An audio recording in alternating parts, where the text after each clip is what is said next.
In the shanty towns of the world, 2/3 of humanity are locked in poverty. Because they are not legally recognized, because they have no legal identity, because they can't make contracts with the outside world, they are not part of globalization. But in his native country of Peru, Hernando de Soto has discovered that the poor have a power all their own.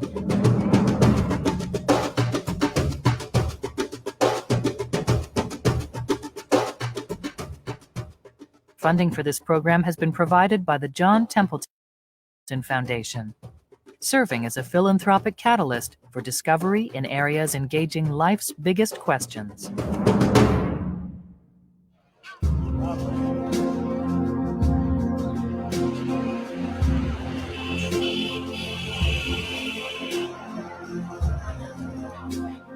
Across Africa and China and throughout the Asian subcontinent, the world's poor are on the march.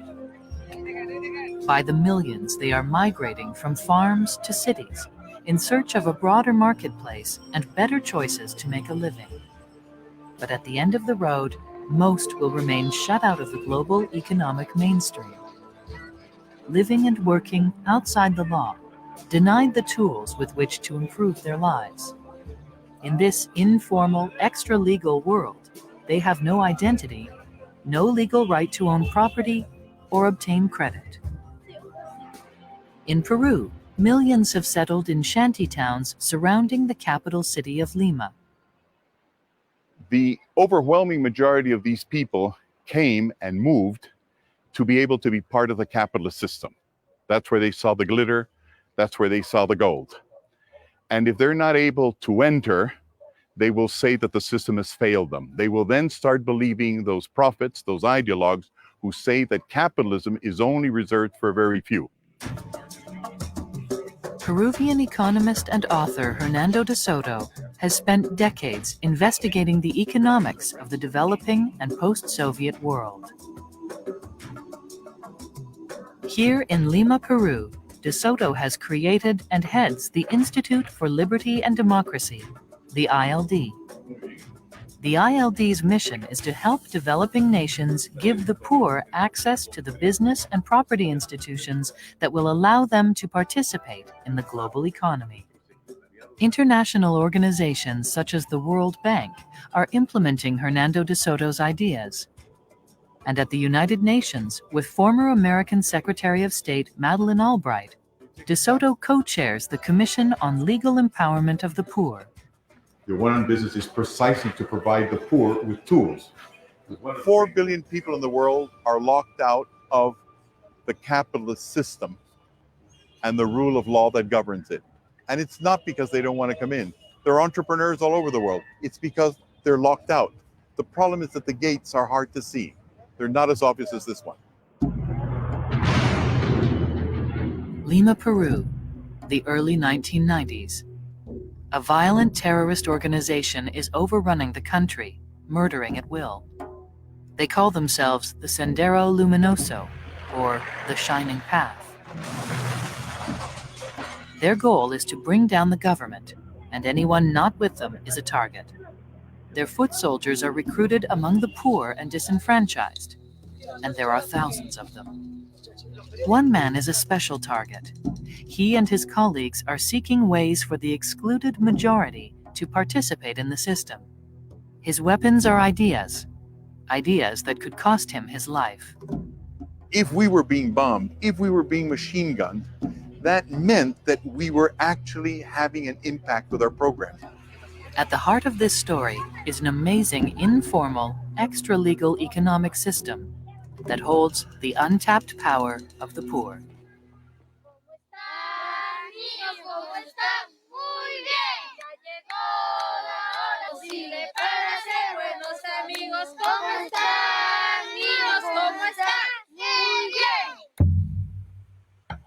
In any age, poverty is the story of individuals. One person, one family, one village at a time. About 50 miles from Lima, in the small Peruvian mountain town of Marachanca, almost everyone works the land. Some own a few head of cattle. Yet for most, it's a hard life in fields as rugged as the landscape.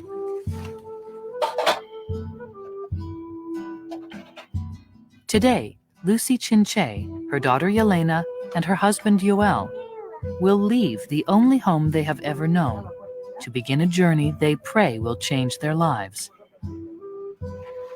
It's a fateful decision, but they feel they have nothing to lose, and their daughter has everything to gain.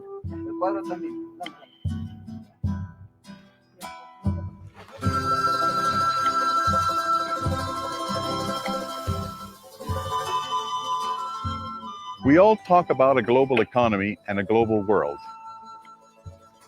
And yet, we know very little about how 2/3 of the world lives and what it's up to. And it is important that we get acquainted with them because they are the majority of the world's population. There is really no difference between the rich and the poor. They all want the same things. The first thing these people want are homes. Or they want constructions in which they can be sheltered when they do business. They want infrastructure. They want schools. They want shops. They want exactly the same things. And to get these things, this Peruvian family and millions like them across the globe have been relocating to the cities. Perhaps there they can find better work and a brighter future. In Peru today, most migrants move in family groups like this one, and usually have friends or relatives in the city. 40 years ago, people started massively moving towards cities and towns, all throughout the third world. When they were out in the countryside, they could only really do one thing, which is be farmers. Now, all of a sudden, the possibility of diversifying and actually having a gratifying life has increased. In the 1970s and 80s, millions of families left subsistence agriculture behind and migrated from the rural countryside to Peru's cities.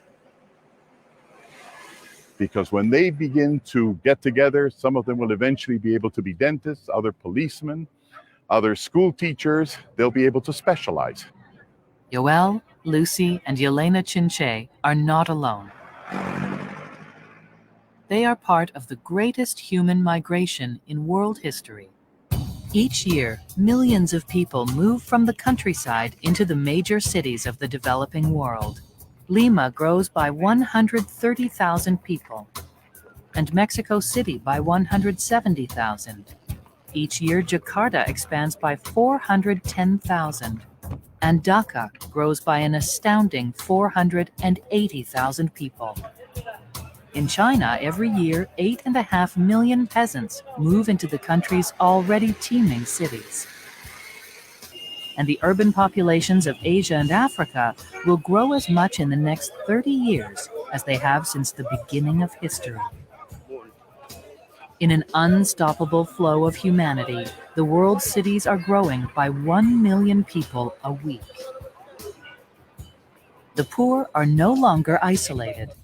They are here, knocking at the door, demanding to be let in.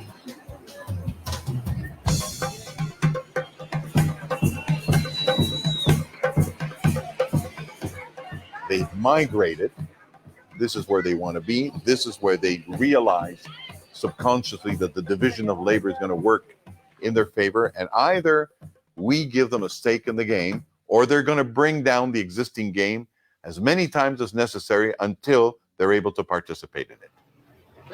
Yoel, Lucy, and Yelena have arrived in Huaycan, one of the many fast-growing squatter communities on the outskirts of Lima, Peru. They are fortunate to have friends who will help them begin a new life. Hola, ¿cómo están?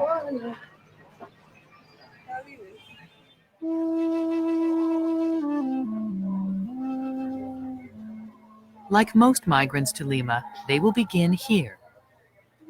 On barren land ringing the city, almost 1 million new migrants began as squatters, living on property they didn't own. Without property rights, utilities cannot identify them, meter their consumption, bill for services, or collect fees. And so, there is no infrastructure to deliver drinkable water, sewers, or electricity. The results are high prices, disease, and no industry to offer jobs. Still, there's something here that the countryside lacks: a chance at a new life. What a market economy is about is people that cluster together spontaneously to try and divide labor among themselves in such a way as to be more productive.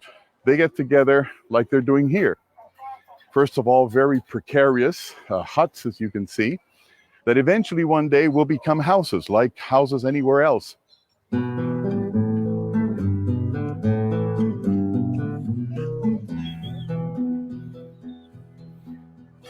Wherever you go in the developing world, you will see lots of children. In the 18th and 19th century, the Industrial Revolution began in Europe, and lots of little kids like this, the Oliver Twists of the Europeans, came into the cities with the purpose of joining the broader, wealthier economy. And they're watching TV, and they're looking at newspapers, they're looking just over the hill, and now they know how you live in the West, and they want that. And to attain it, they will work long and hard. Here we are with Doña Heredia Luna. She is an entrepreneur. First of all, she picked a site, a location. She chose products. She's got eggs. She managed to put a refrigerator inside so that some could buy for a little higher price cold drinks. She's made selections. She's made decisions. She's an entrepreneur. She took a full risk without any guarantees. You can't get tougher than that. She doesn't have a legal license to sell or buy, but she's got her little grocery store which satisfies her immediate needs and those of her neighbors. She will actually be giving them a service for which she can add a margin. That's what traders do. That's what she is. All these people are candidates for capitalism. For the moment, they're entrepreneurs, like we human beings have been all throughout our history. What they are not is part of the system. This moto taxi driver owns one taxi, but it's near impossible for him to assemble a fleet. Like most people here, he can't properly identify himself. He can't ensure that his drivers would legally own their vehicles. He can't write a legal contract for their services. He has no collateral with which to get credit. And he certainly can't issue shares to attract potential investors.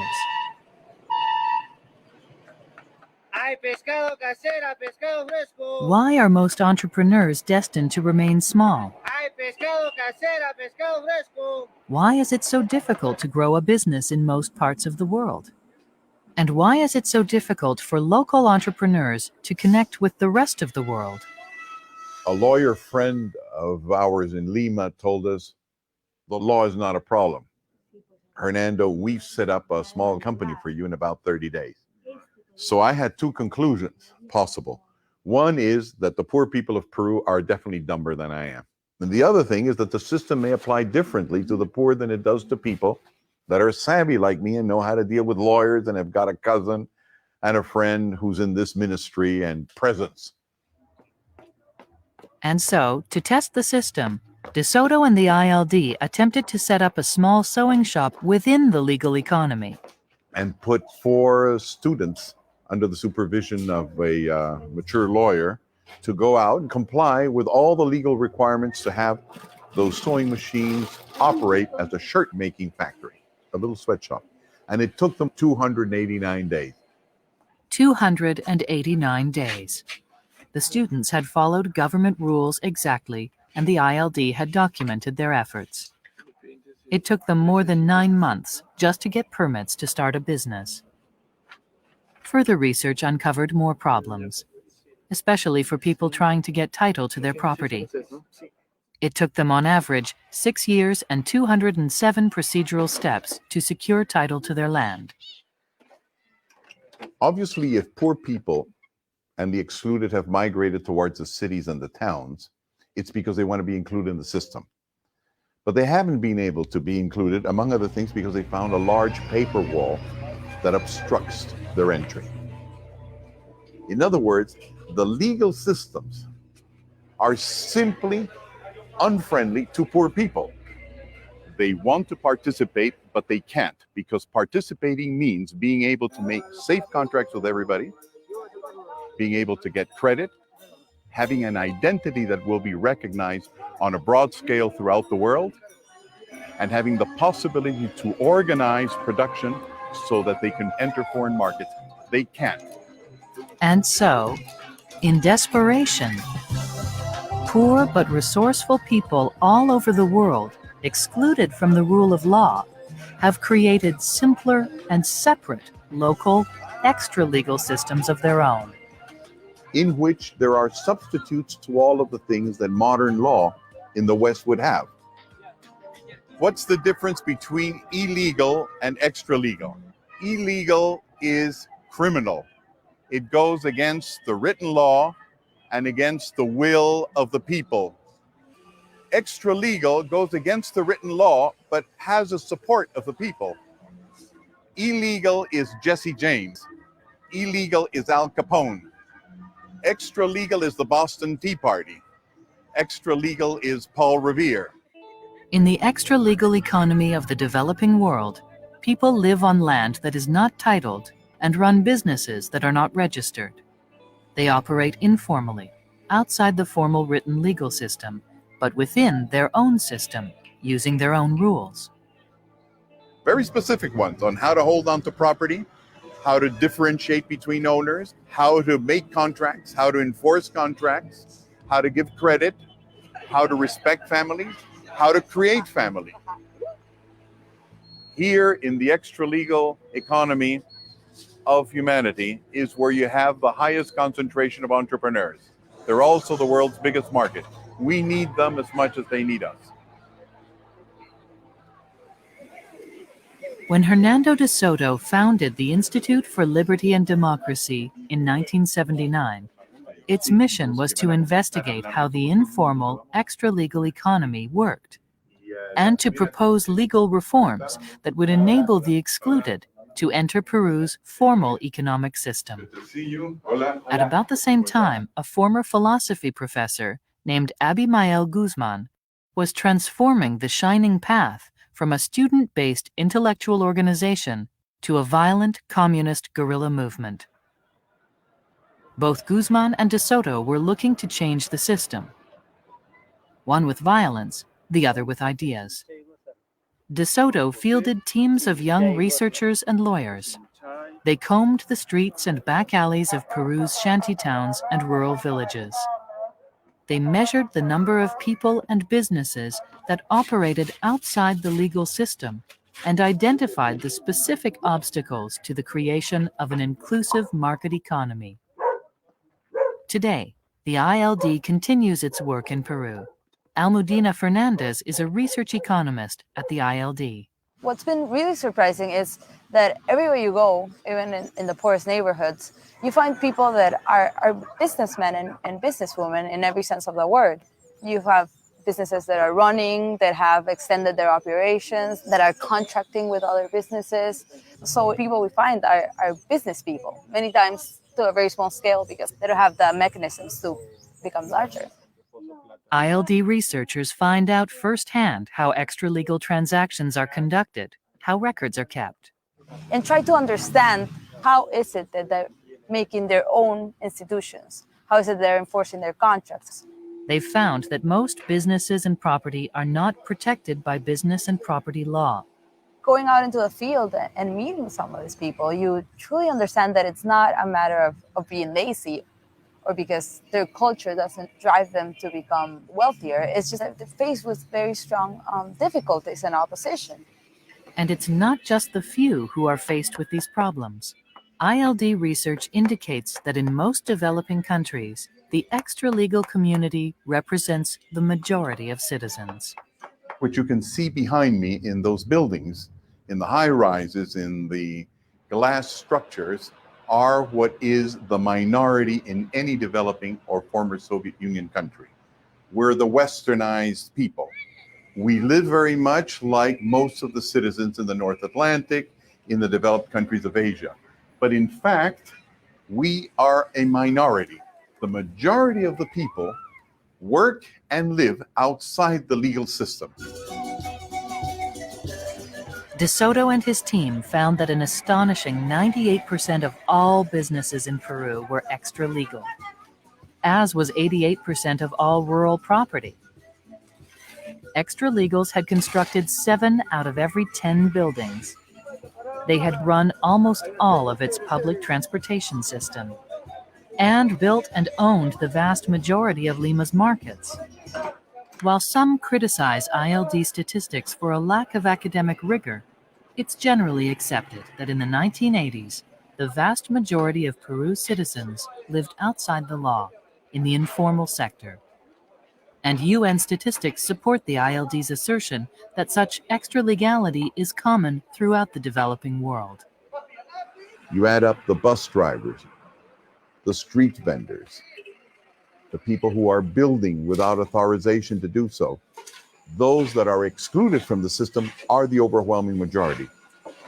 Not only are their businesses and property extra-legal, their very existence remains outside the law. For they lack something most in the developed world take for granted, a legal identity.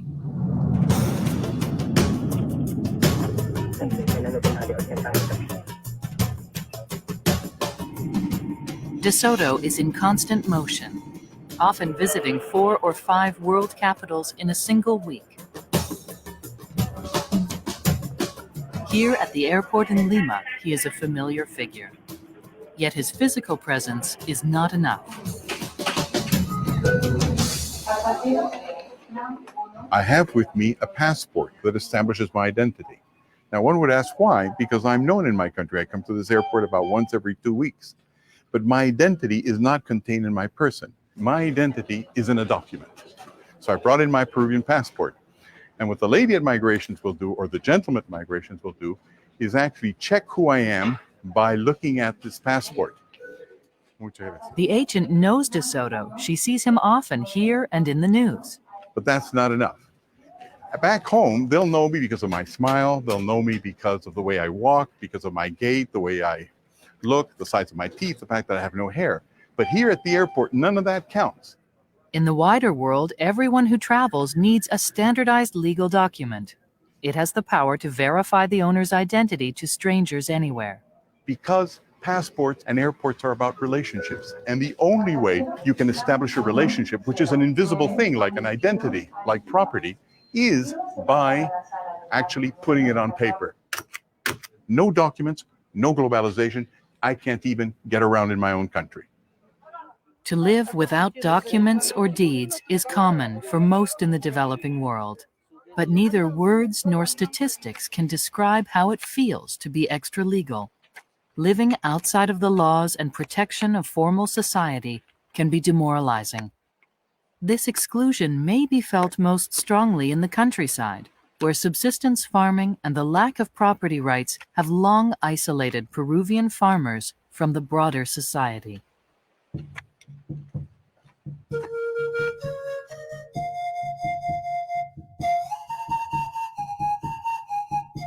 High in the Peruvian Andes lay the ruins of the historic royal retreat of the Inca Empire. Hidden from the outside world for centuries, Machu Picchu was rediscovered in 1911. The indigenous people of Peru still farm this valley. Eusebio Mendez Atao and his family live in the small mountain village of El Palomar. They farm the land, as did Eusebio's father and grandfather, for the last 100 years. They own 4 bulls, 2 pigs, and a few chickens. Today, Eusebio hauls his simple plow up the mountain for another day's work. Still, he holds no legal title to the land on which his livelihood depends. Mis abuelos han sido nacidos acá siempre. Ellos primero han sido como dueños acá, mis abuelos. One day, a stranger from the city presented Eusebio's grandfather with a title, claiming the land was his. Entonces ya quería votar a mis abuelos. Entonces ya, por no dejar el terreno, bueno, si quieres seguir trabajando ese terreno, esa parcela, bueno, ya pues trabaja entonces para mí, diciendo, lo había dicho, trabaja para mí.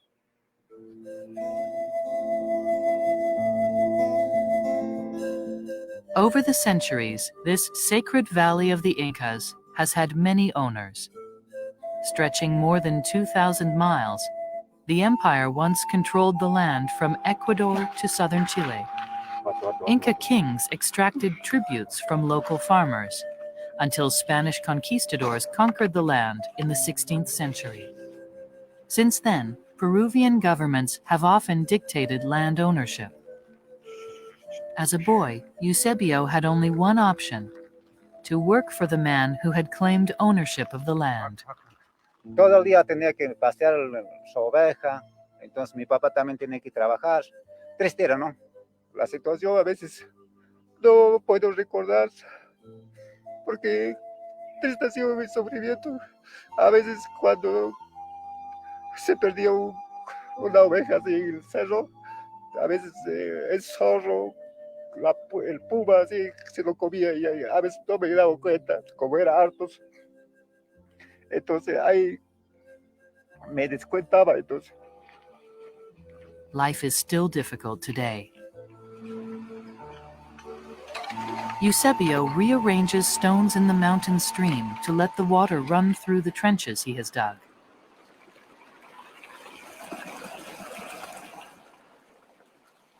This ancient means of irrigation has been passed from father to son for centuries. The farmers of Peru, they had tremendous insecurity, since they are definitely in the extra-legal economy, about who owned what.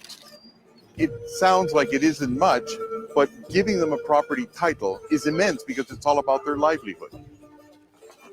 Para mí es el terreno es que se llama como si fuera un oro, o como si fuera una plata, porque de ahí yo como, de ahí comen mis hijos.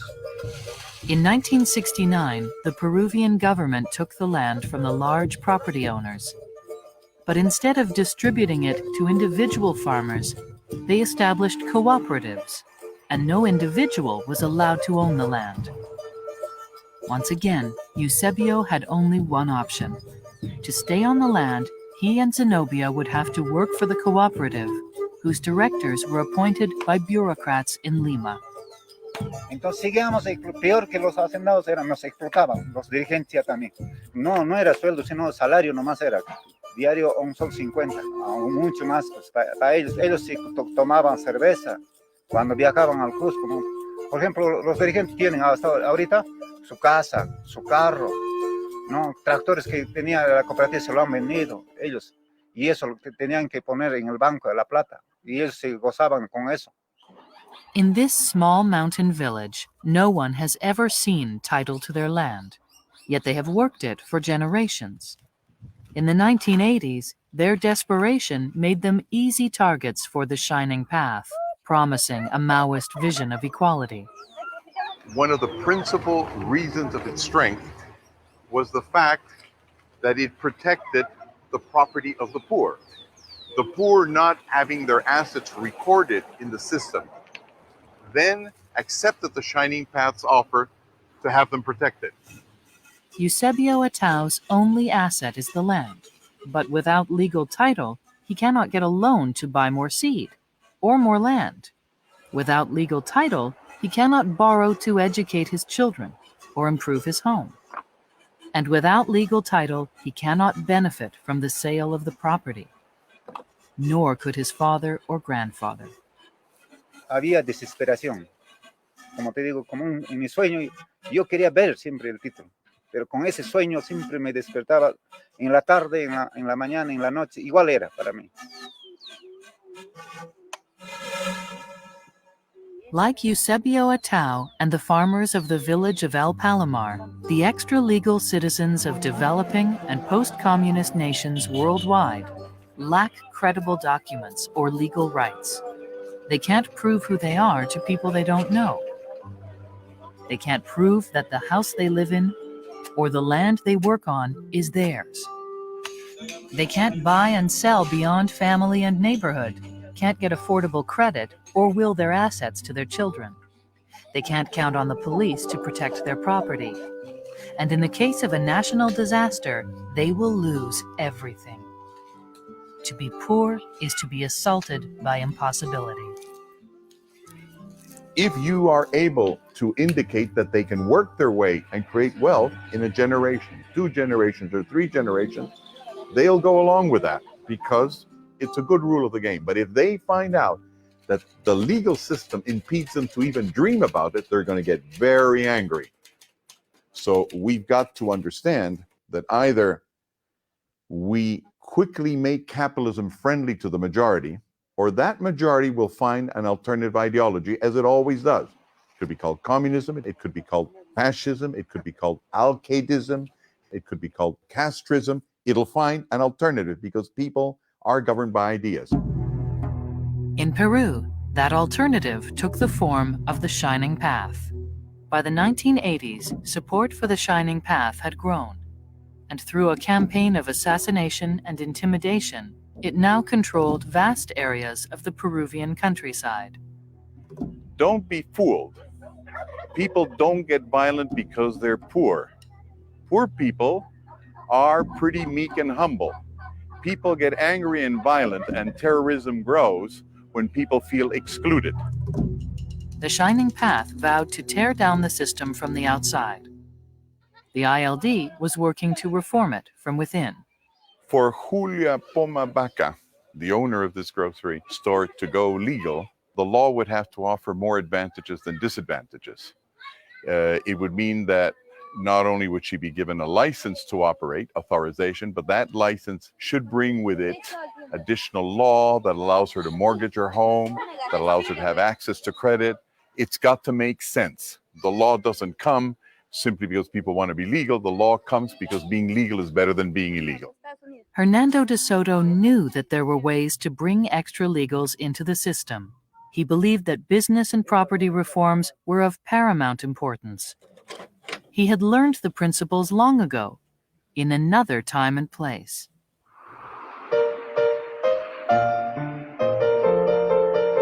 In sharp contrast to the villages of the Andes is the neat and tidy city of Bern, capital of Switzerland. As a child and a teenager, I grew up in Switzerland. De Soto's father had been exiled from Peru following a government coup. It was here Hernando and his brother came of age. My father wanted to make sure that we never forgot Peru and Latin America. So my brother and I were sent back to Peru every year or so.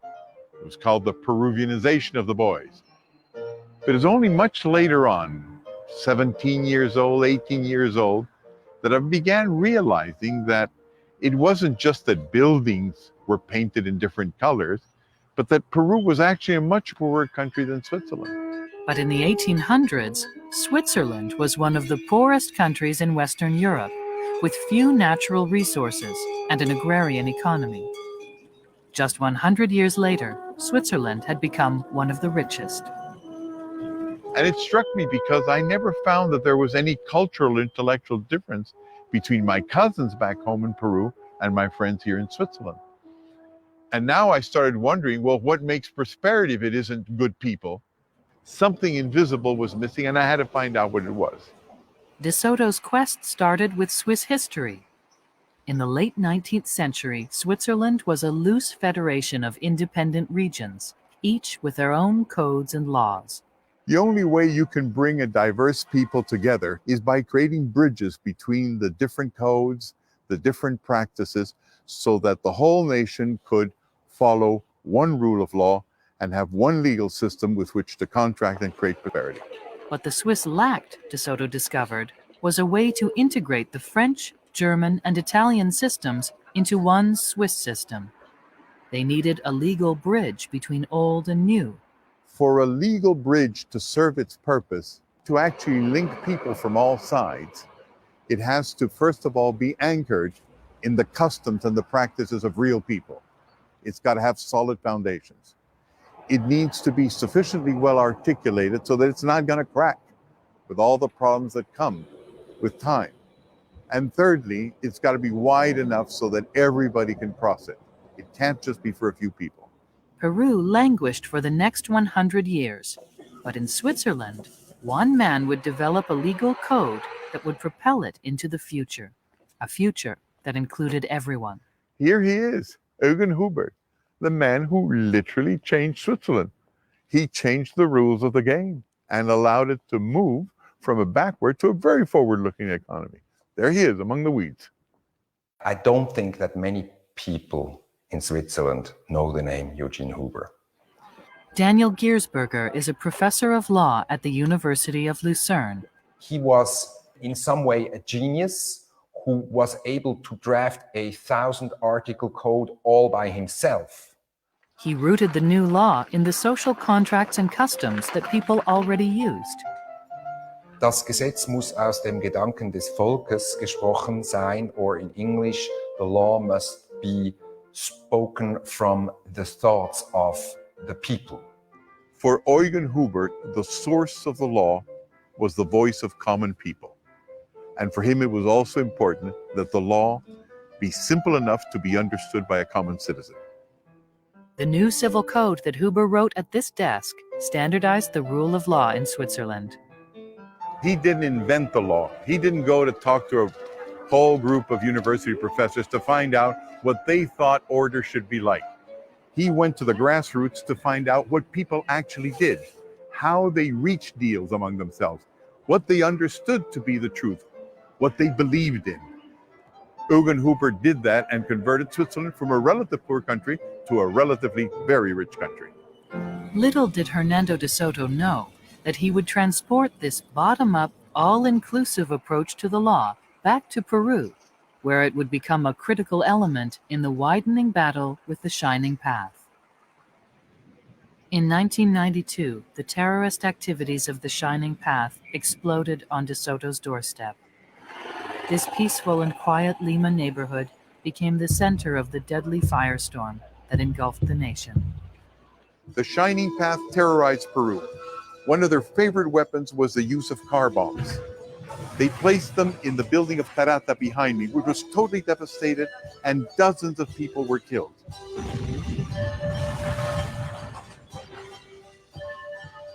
That happened on the 16th of July of 1992. My building, the one of the ILD, was also bombed 4 days later. Also many people died. Those were terrible times, very unpleasant times. By 1990, Abimael Guzman led an army of Maoist guerrillas on a rampage of death and destruction.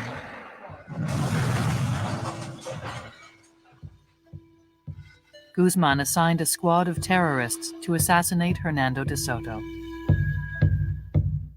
The terrorist groups began threatening us when we were going to the field, when we were talking with community leaders. Everybody was talking about the possibility of an attack to the ILD because of the programs against the drug traffickers, the guerrilla leaders, etc. When I was in the way to my home, the bomb exploded. Immediately, I started to switch on the TV. And they were saying, ILD in Peru has disappeared. Everything was very confusing, the smoke and the police cars and everything like this.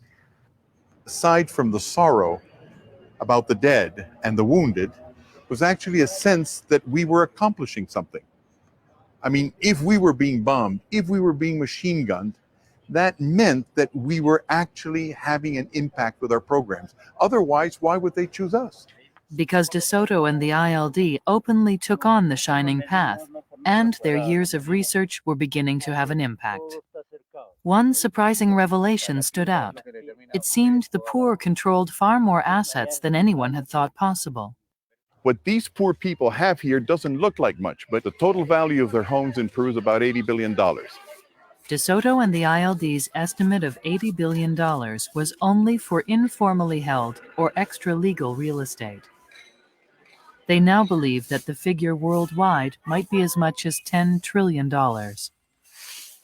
So there's not a problem of creating wealth. The problem is that that wealth is fragmented into a variety of small little extra legal systems, thousands of them. So the challenge is, how can they be used in a larger market? Hernando de Soto believed that by giving poor people title to their land, government would turn them away from the Shining Path because access to credit and the ability to start businesses would begin to improve their lives. Getting a property system into place is very complex because it is about undoing myths. It is about making sure that your legal systems are accessible to those that you thought weren't interested in the system in the first place. The ILD launched an intensive campaign to promote reform. At the core was De Soto's effort to show the poor the other path, El Otro Sendero. The best-selling book, now translated into 12 languages, offered an agenda for change. Simplify the laws, issue property titles, and give the poor the same access as anyone else within the system. A comprehensive media campaign, directed by the ILD, promoted legal reform and government action. It was De Soto's direct challenge to the Shining Path's strategy of violence.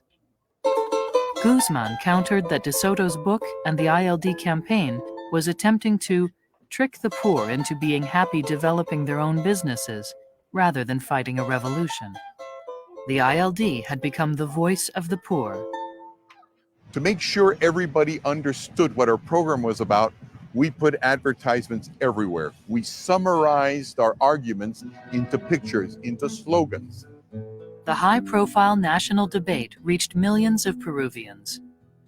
Riding a wave of public support, the ILD pressured the Peruvian government to enact legislation. De Soto was chosen to be a government advisor. The whole country agreed that this was crucial and that new laws had to be drafted up, but nobody was doing it. So we learned to draft laws. Then we learned to pass laws through Congress, how to lobby Congress. It was not an easy or quick process. The government was filled with entrenched elites and powerful blocs. The notion of property is even complex for elites. So the way to sell this is to understand what the effects of property are for the country as a whole. So if you're able to illustrate to elites that by giving property, you will stifle a terrorist movement, they'll understand it. If elites want bigger markets and they're not getting them abroad, but you're able to demonstrate that the internal markets for the poor are actually even larger than their foreign markets, they will understand why it is advantageous to bring them inside the system. Faced with a full-scale civil war, persuasive ILD research, and the landslide upset victory of Peruvian President Alberto Fujimori, who won widespread support among the poor by promising change, the elites had to give way. By 1992, De Soto and the ILD had drafted, won public support for, and successfully promoted passage of 416 laws. The laws established government entities to title both urban and rural landholders and to set up agencies which specialized in lending to them. They shortened the time needed to register a small business from 289 days to 1, and reduced the time needed to record property from an average of 6 years to 45 days, cutting costs by over 95%. Peruvian journalist and political commentator Jaime de Althaus reported the events at the time. La titulación de propiedad ha tenido un efecto muy claro, muy perceptible en el desarrollo de los sectores populares y en la incorporación de los sectores populares. Bueno, creo que el programa que más éxito ha tenido es el de titulación de la propiedad. The ILD not only succeeded in titling the properties of almost half of Peru's 28 million citizens, they created the policies that helped raise Peru's growth rate throughout the 1990s to one of the highest in the world. Working together with the government, the ILD also created reforms that protect the human rights and freedoms of individual Peruvians. The ILD's contribution to defeating the Shining Path was not military. It had to do with brain power. It had to do with research. According to The Economist magazine, the ILD-sponsored reforms greatly undermined the Shining Path. La posibilidad de, en las ciudades, tener un título de propiedad, incorporarse al sistema, eso ayudaba a quitarle también mercado a las ideas senderistas, ¿no? When government gives people what it should have given them in the first place, which is secure property, it's not a difficult choice for the farmers. It's simple. You prefer the rule of law to terrorists any day.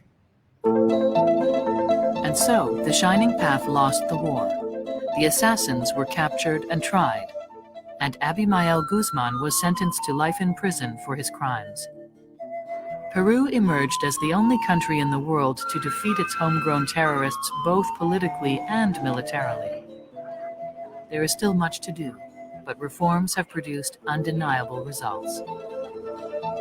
Few know the extra-legal community like Ángel Ayala.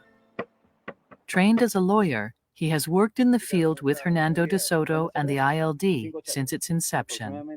He is the ILD's #1 networker, and he has seen the results of their work firsthand. La visión de que la propiedad sirve como palanca para poder elevar el nivel de vida y obtener mejores beneficios, tanto personales, profesionales y familiares, se puede dar en un país del tercer mundo. There are many business people who have become successful thanks to receiving title to their property. People like Miguel Gutierrez.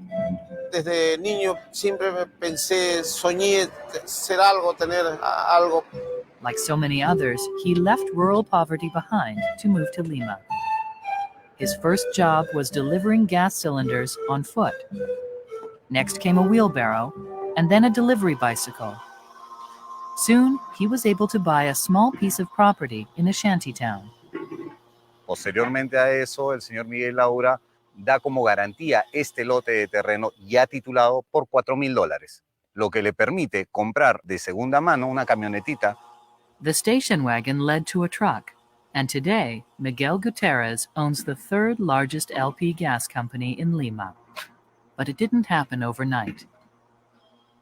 After struggling for 15 years, the reforms of the 90s allowed him to expand his business with credit. Now he operates a plant and 4 distribution centers, and he employs 25 people. A loan on his house financed his business. Así es. Eso fue siendo siempre la garantía. Seguidamente esto, garantizando una evolución de garantía que me sirvió para poder yo surgir. En Lima, como empresario, como que soy parte de la sociedad de Lima, la vida se me hace mucho más fácil.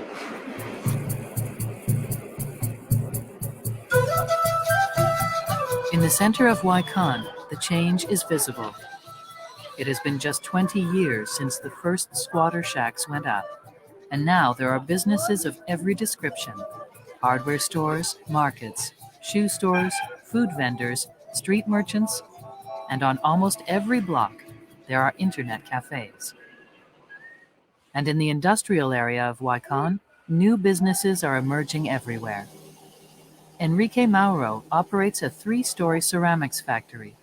It is an international business. Estamos vendiendo en mayoría de los países en Europa, como a Italia, Francia y España también, entre Alemania, Inglaterra, también a Estados Unidos. From a crowded hut only 10 feet square, where he lived with his family, Mauro has built a thriving business. Empezó también como ayudante de cerámicos, ¿no? Vino de las zonas de Ayacucho, acá a Lima. ILD-sponsored reforms enabled him to get title to his land. He formalized his business and borrowed $2,000. Y con esos 2,000 compró material y compró maquinaria y fue a vender a ferias artesanales. Y empezó así, empezó a mover su dinero. La formalidad me ayuda mucho porque yo tengo ya una producción alta y me permite para vender con documentos todo eso. Y también me va a permitir exportar también. O también para viajar a otro país. Property rights, access to capital, and the freedom to do business with people around the world has enabled this Peruvian potter to turn dreams into reality and build a thriving business with global reach.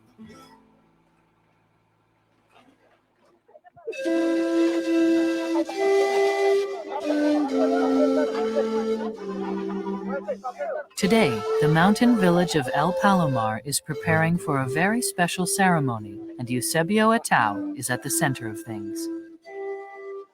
The festivities will begin with a traditional pachamanca, or literally, earthen vessel. The entire meal is cooked over hot stones and under wet straw and earth.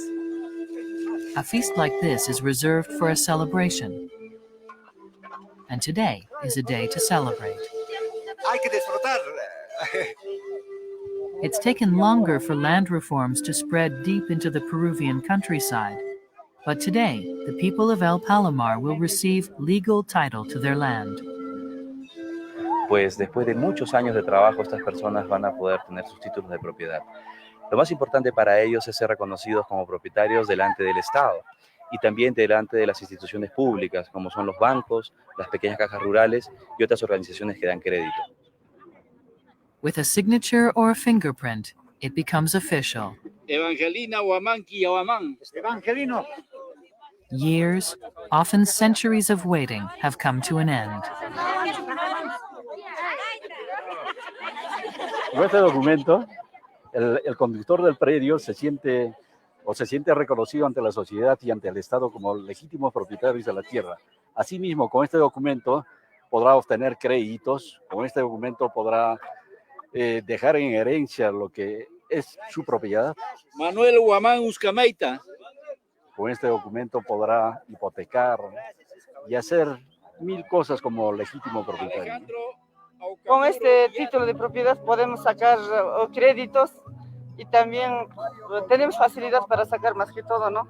Para educar a nuestros hijos, para mejorar nuestra situación económica también nos favorece.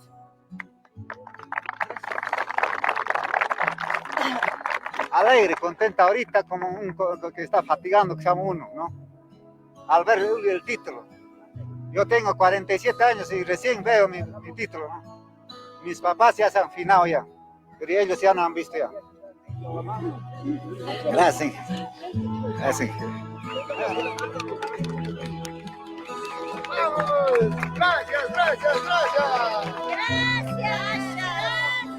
Recognized for the success of his ideas in Peru, Hernando de Soto has been called upon by over 30 heads of state who are eager to fight poverty and create a market economy for all of their people. What began in defiance of the shining path has now assumed a place on a broader world stage. We do mention that government has got to make reforms.